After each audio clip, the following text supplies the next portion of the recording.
Hello everyone, my name is Christian. Welcome back to Tekpon. Today our guest is Bohumil, the exited founder at Contentino and current founder at SaaS Garden and Deal Harvest. Hello. Hey, how you doing? Good. It was quite a long description and I'm excited for you to share all the stories and everything that you're doing. So please tell us more about Contentino first. So what do you want to know? It's a long story. So I was a co-founder and CEO of Mm-hmm. Constantino. It was one of the fastest growing tech companies in Central and Eastern European region, fully bootstrapped. And I was part of this beautiful journey for 7 years. And after 7 years, after some uh, misalignments in ownership of the company with the co-owners, I decided to step down. So it's going to be 2 years, I believe, And the in and the, in the in other November. co-founders still have the company and you exited internally, or did you exit to another? It was internal exit. I sold my shares. I Yeah, sold okay, my shares. understood. And when did you start the company? 2016. And just for people to know, it's a social media management tool, right? Exactly. It's a social media management tool specifically tailored for advertising agencies and their clients so they can seamlessly collaborate. So that was our niche and our focus. And it was amazing that it was bootstrapped and still is, probably. Still is. Still is Yeah. bootstrapped. And you exited the company, then what were you thinking? What do you do next? Well, I took a sabbatical. I just took a 6 month holiday. I was traveling through South America. I was in riding my motorcycle in Patagonia and trying to clear my head. Highly recommend. Like if you are in a business for 7 years or for some longer period of time and you leave, don't start another project immediately. Enjoy your life, clear your head, trying to find some other ideas, and yeah. So then I got back home to Slovakia, and I was trying to figure it out what next. I was expecting that I will join some early stage startup. I've got some interesting offers, but nothing was really that would click with me. Hmm. So after several trials, I had this little project called Newsletter Pilot.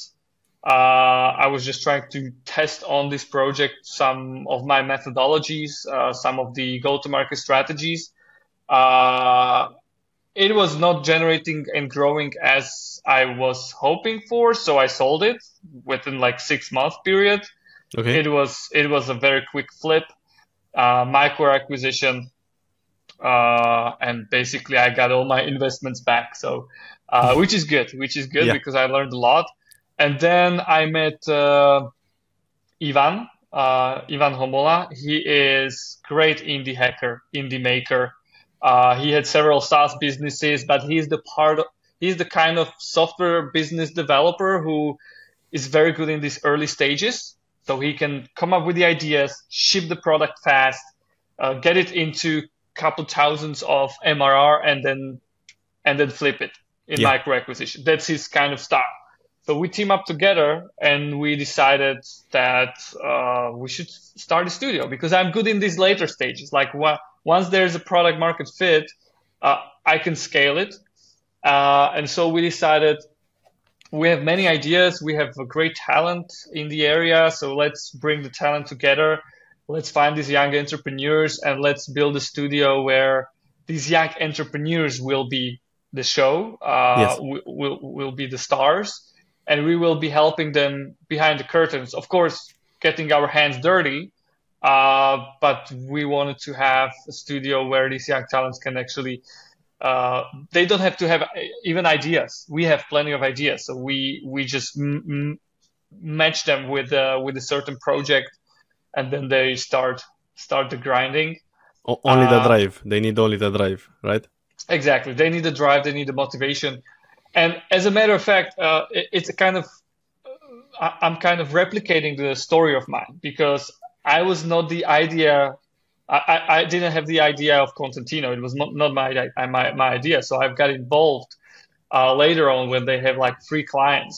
an MVP. So I somehow want to replicate this story and give this opportunity to other founders and entrepreneurs. And currently, we have their free projects, which are generating MRR. All are super early stage, couple thousand MRR.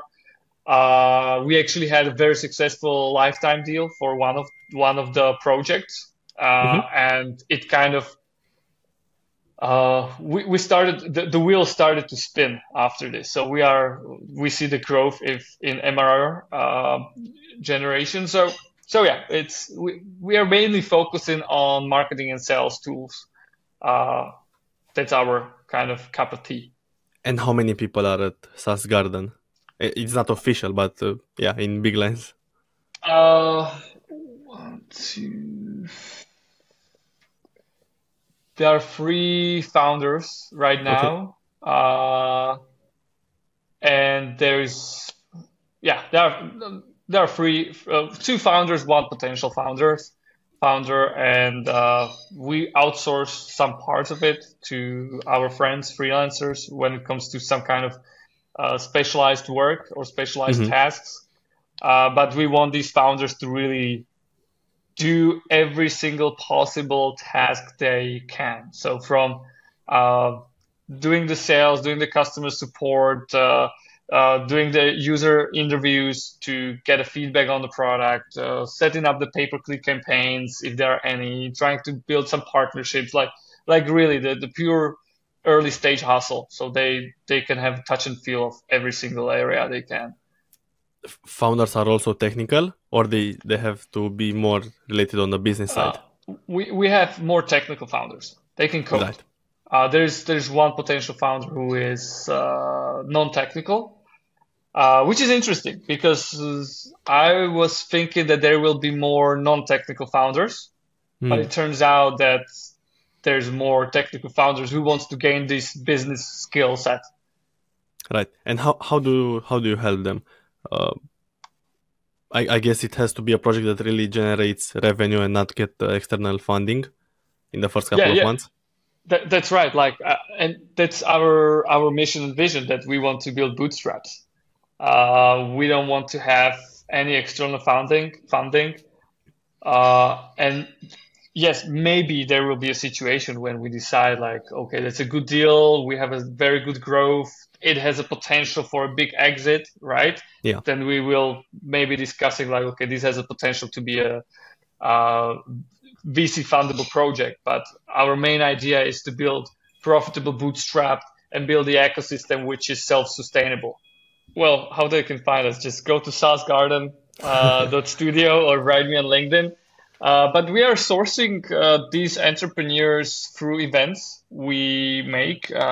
We make them only in Bratislava right now, which is the capital city of Slovakia.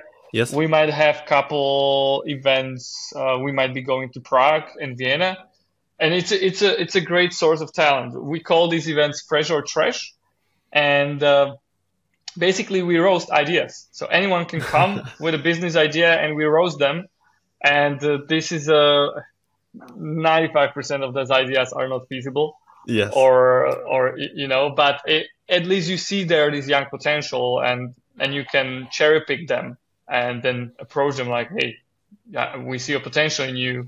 Do you want to consider?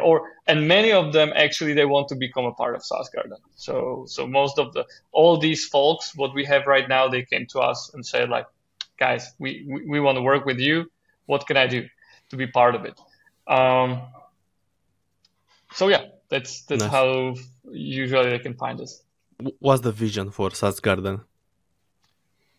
The vision is that we want to build a new generation of SaaS entrepreneurs who will be not aiming to become unicorns and having these overachievement goals, because there's a huge failure behind it. And because, in our region, everyone, the first thing, you had an idea, you go to VC to get the money. And there's a huge rate of startups who after 1.5 years are dead. And we kind of want to avoid it, and we want to show these young entrepreneurs that there's another way of how to do it, how to run business, that you can do it sustainably, that you have a profitable, sustainable business, which will not shake up if any economic crisis will come. And we could see that, like, all these funded startups in our region, when the COVID came, when the economic slowdown came, they were struggling. There were a lot of layoffs. Yes. We didn't have to do it, right? Yeah. We had a good cushion, and we built the company sustainable. So our vision is to replicate this, build a couple million ARR businesses, and create this ecosystem of responsible entrepreneurship, if I can call it like this.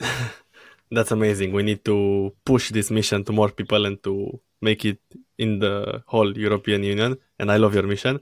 Now, I love to know more about Deal Harvest. Okay, so Deal Harvest, it's interesting because I never wanted to have an agency. I'm a software guy all my heart, but since we are bootstrapping, we were trying to figure it out, like, okay, how do we generate cash in the meanwhile to finance these bootstraps? Because yes, I had some cash in my pocket. Ivan had some cash in his pocket, but it was not so infinite substantial, Yeah. So we were thinking, like, what are we doing best? What are we really good at? And we find out that we're quite good at in LinkedIn and in marketing. I'm marketing with myself. We are good in sales, and in the past I had the ghostwriter on LinkedIn, and it was working very well. And we've seen the trend that there is still more and more active people being on LinkedIn. Mm-hmm. So we decided, okay, let's create a service where B2B tech companies can outsource 100% of their social selling. Okay. Because you have a lot of workshops. They will maybe show you how to do social selling. But again, you need to have the resources. And if you want to do social selling right, you need to have the ghostwriter. You need to have a visual editor, video editor. You need to have someone who creates the sales messages for you, etc., etc. So we created this 3-step methodology of social selling because everyone has a different approach on social selling. What we do is basically we find or identify in a company someone who has a potential to be a thought leader on LinkedIn. Usually it's a CEO. Yes. And we create a thought leadership content on his or her behalf. We create 4 static posts and 4 videos a month. We create it, publish it on their behalf. But yes, you can grow organically. It's a slow process. And that's why we decided, okay, we need to speed up this organic growth. We need to be visible for the target audience. So in the second step, you can have 5,000 followers on LinkedIn, but only maybe 5% of those are your buyer's persona. So what do? You run ads. So then we are sponsoring this thought leadership content to the very specific target audience, and we are massaging them. We are trying to get at least 2-3 times of frequency of the post, so people can see you at least 3 times a month. So you are becoming memorable. And once we have massaged this audience, then we are approaching them with the direct messages. Yes. So we approach with direct LinkedIn message only those who have seen or interacted with the content, and we never do sales pitch. We are trying to always start a conversation, talk about the problem, about the challenges, about the trends. So we are opening the door for the sales reps, who then can pick up the conversations and the discussions about the problem, and then they can book a demo. And It has amazing response rate. We are getting response rate like 55%. It's a combination of these 2 things. Like, one, you are recognized by the target audience, and second, you are not salesy. You are not pushing. You look like you are trying to help and have a conversation. So this is what we do in Deal Harvest, and we started in February, and we can already see some great results also in the sales. So we are now writing 2 case studies for our clients who were able to speed up the sales cycle by twice. So it's a 2 times faster, shorter sales cycle than through the cold emailing and cold outreach. And it So yeah. has so many benefits. It's marketing, trust, brand building, sales directly. Exactly. It's a combination of these both worlds of marketing and sales, which never communicates together.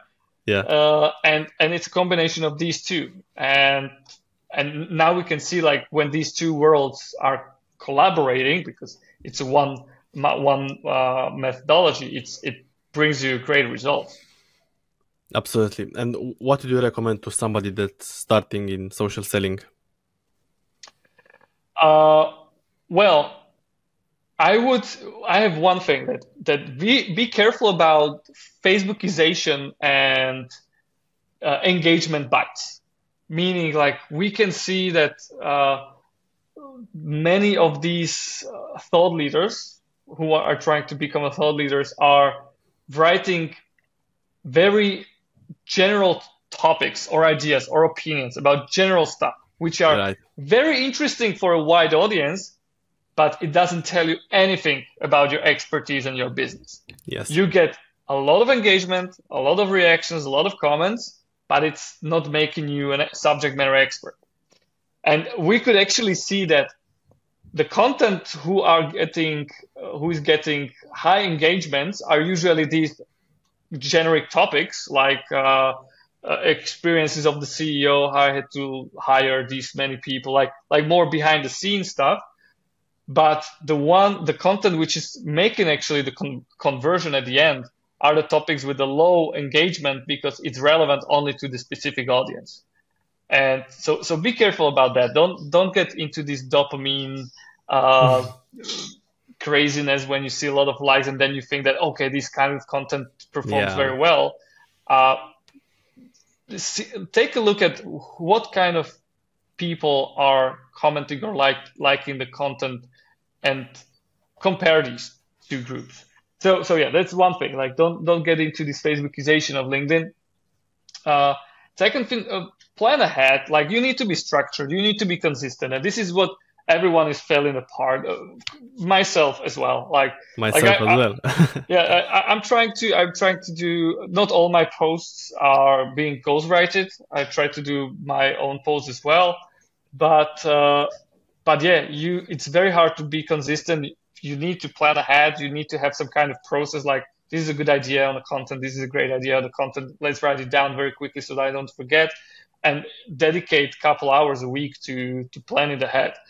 What we also do, and why we can ghostwrite such well and authentically, we are conducting like 30-minute interview with these thought leaders. So we ask them questions to really dive deep into their ideas, opinions, thoughts, and this way, basically, they come up with the idea during the interview, and we are repurposing this content for the LinkedIn post. So it's a great trick.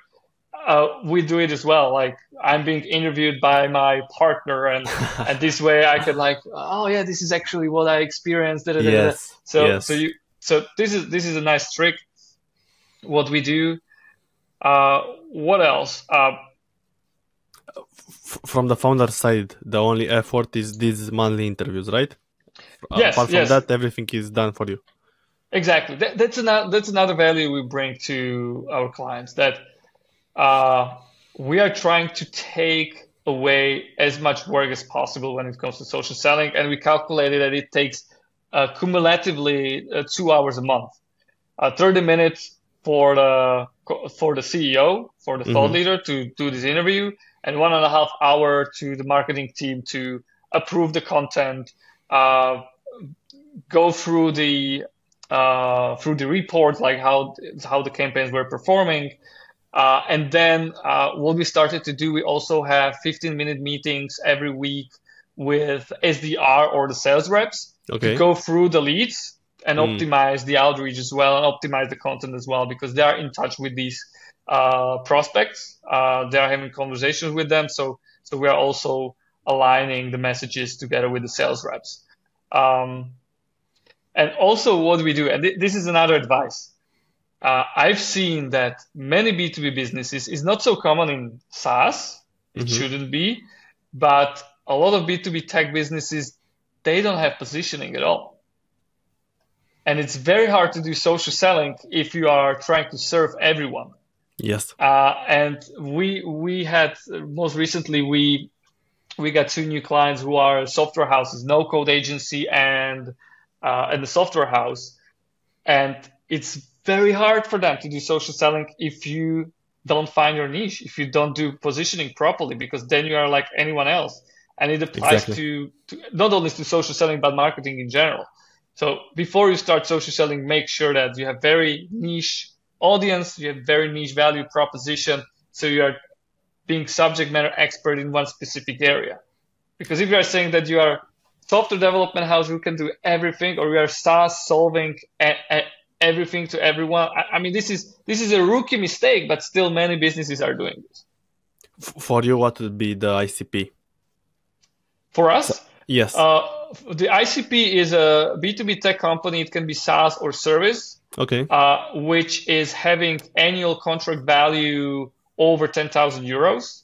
And they have less than 100 employees internally. Right. So it's a small business still. And only B2B, no B2C. Only, yes, of course. Only B2B. Yeah. Okay. Why do you think social selling is so needed nowadays? What changed in the past? Because this is kind of a new term, and how do you see it growing in the future? Social selling has been here for on LinkedIn. We've seen it for over 4 years, but now it's the trend is picking up. Yes. It's because LinkedIn is becoming more and more active. Like, you have still more people writing and creating the content, posting the content. You have still 95% of the active audience, which is quiet audience, but they are being active. The daily active users, I don't remember the stats, but it's growing literally year by year by a big chunk of percentage. So that's the reason. If it won't become another Facebook, it's a great place to have a conversation with your potential clients, to build a brand awareness, build these expertise kind of personalities there. So I think that it has still, the trend just begun. So if you are first in this bandwagon, it's your advantage. It's not saturated with bullshit yet. So it's a good news for everyone who wants to share their wisdom to their audience. Yeah, I also think it's a great opportunity, and I really value what you do and hope more founders can do it, because you're missing out basically. Yeah, and you can talk about it as well. I mean, I see you as a thought leader. Like, you are very active. You provide a valuable content to the audience. We've talked before that you actually got some business by doing this social selling and on LinkedIn. So you can talk about it as well and prove that social selling is something which works. We love it, because we get into some sales calls and the person says, I already know you, I already saw the event, or I already saw your faces. And they already have the trust there, because they know you have a big community, you are legit, you post every day, you are actually helping clients. So it's like you build a actual relationship before you sell. Yeah, so, exactly. And this is what we hear from our clients quite a lot, that they go to conferences. They have been going to conferences, that they still do. But what's happening now is that strangers are approaching them like, hey, I've seen your content. I've seen the video you made.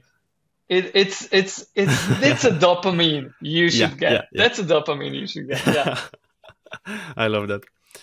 Now, what would be your best piece of advice for a starting founder, someone that wants to join SaaS Garden or build any bootstrap business in their 20s?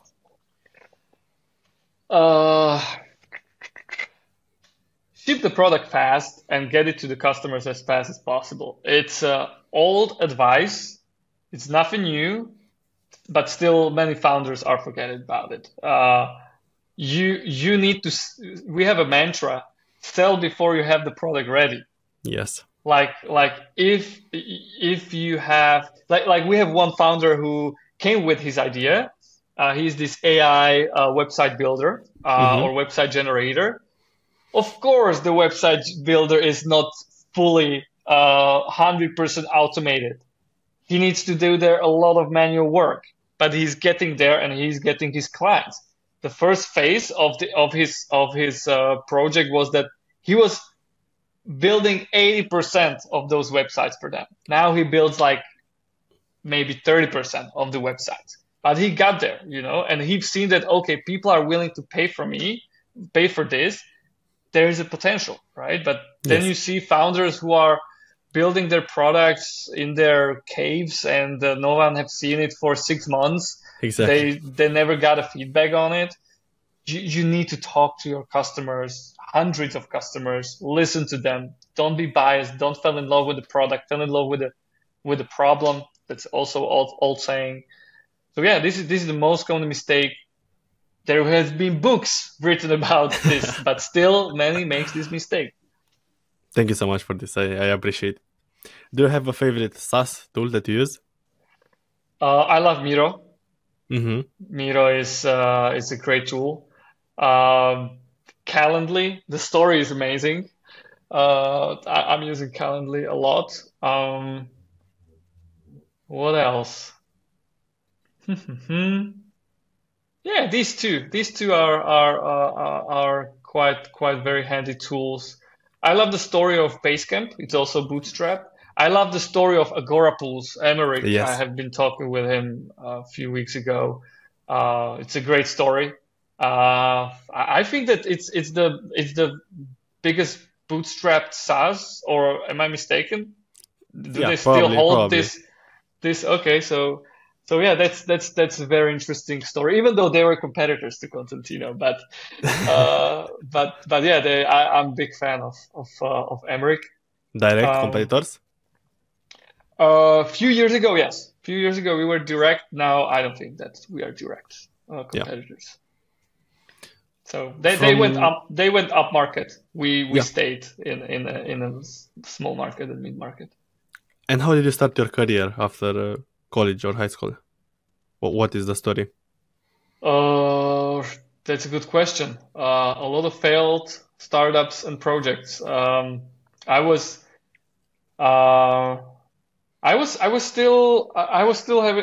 always having some projects at the university. Okay. I studied marketing, then I studied operation and innovation management in Denmark. Then I went to MBA to US. And by the way, like leaving my hometown and studying abroad at these universities, it was eye-opening. So it was very hands-on experience, even though I was in academia environment. Yep.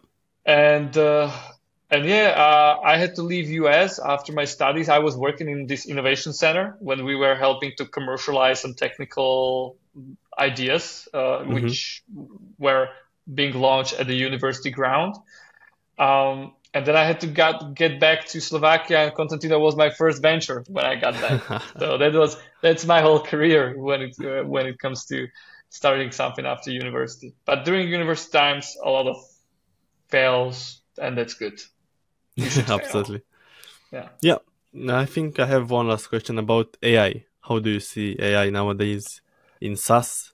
How does it change go-to-market social selling? Because we see many posts with AI. People don't trust people anymore. Yeah. It's a big debate. How do you see it? I have a bittersweet opinion about it. I think that there is a lot of AI just for the sake of AI.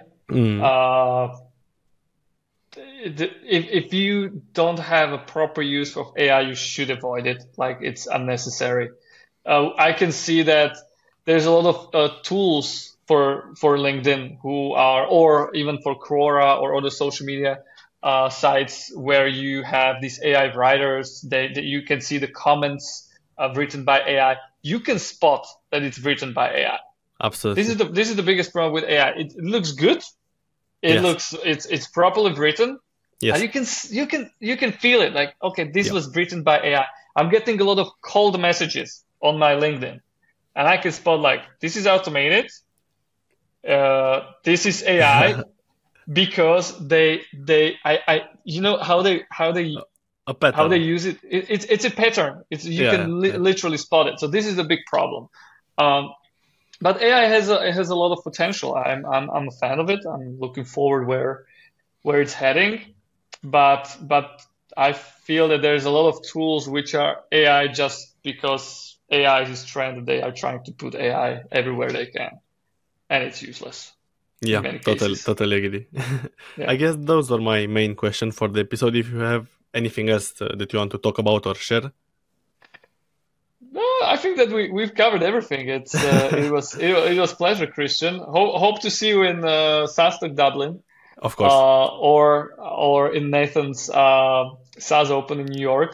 Hmm. Hopefully, I hope that I can make it. I will be definitely Dublin. Not sure about in New York, Same for but me. I hope to see you in person finally. Thank you so much. Yeah, thank you for joining us, and I wish you the best of luck with everything that you're doing. I believe in SaaS Garden and in Deal Harvest. You're doing an amazing job supporting founders, and social selling is a great opportunity, and you are the right person to help them. Thank you so much, Christian, for having me. It was a thank, pleasure. thank you.